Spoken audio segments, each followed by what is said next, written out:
Hey everyone, this is WJ Music here, and today we're going to talk about intonation in music playing. Well, if you're like me, learning music as an amateur in the beginning, we might just share some insight and understanding. Now, if you're watching this video, you may hope that I'm going to share some very special insight on how you should deal with your intonation. But you know what? I'm just going to say back to the basic. That's right, back to the basic. Stick to the system before you are getting deeper in music playing. People are curious, why can't I just do it? And it's just because we are not doing it the right way. So start from the basic. Music theory, piano playing. So next we're going to talk about how we actually approach and accept intonation in our daily music encounters.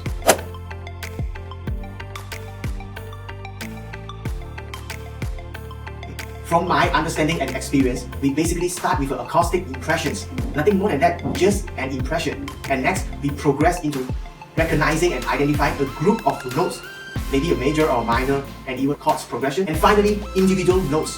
And studies have shown that 1 to 5 in 10,000 people may actually have perfect pitch. So from here, can we take a look at the importance of learning music theory? Because in common encounters with music, even the modern Chinese classicals have used very universally identified music patterns, well, which you can know ahead of your playing before throwing yourself into misery. Okay, next we're going to talk about some basic advice in playing Erhu in regarding to intonation. Now, we are not going to go through all the basic guidelines one by one, but instead we are going to cover some important guidelines that I feel people might just actually get careless about it when we are facing problems. Okay, before we start this sharing, let me address my understanding to a common practice in Erhu playing. Now, as we know, we adjust the location of the lowest octave playing in Erhu according to our fingers' position. Now, I'm sure it is an experienced approach, but let me say this, judge it also with your own experience. It is only a method, a guideline, but not the ultimate goal. Also, you should get professional advice from your teacher. And thus, we come to our very first point. Let your finger remain some flexibility. This is to make sure you have the initiative to adjust your fingers if you have to. Well, the inability to change is the inability to progress in your learning. Don't you agree?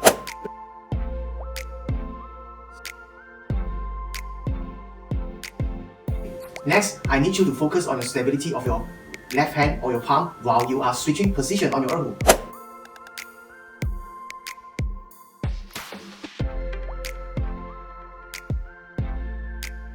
Very often, even my own bad habits, we never really pay attention to our switching position. And so if your consistency on your contact with Erhu is affected, how do you expect to present your intonation correctly and consistently? Okay, next we are going to talk about the stability of your fingers while you lay your fingers on the string.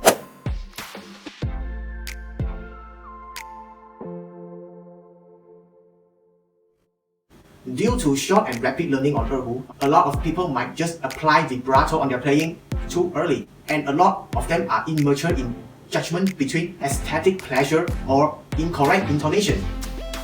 Hence, your fingers should achieve certain level of stability before proceed in learning vibrato.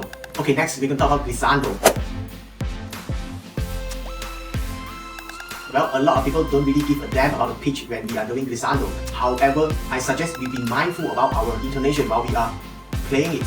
It is a good practice, and it also helps you constantly prepare for the next passage of music, which may include certain difficulties in intonation, maybe.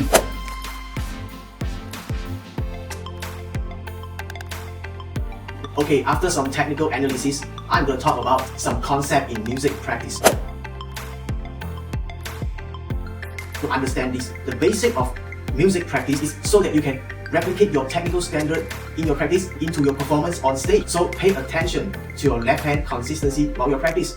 It could be some major reason why you are not doing it correctly. Lastly, well, if you wish to advance in your learning in music playing, Erhu playing, or maybe you're thinking that I know all this shit, then maybe in your future journey, you should be looking into some objective perspective of music understanding. Now, I'm not saying that it is the final destination, but it's a journey. Okay, that will be all for this video, and I hope to see you soon.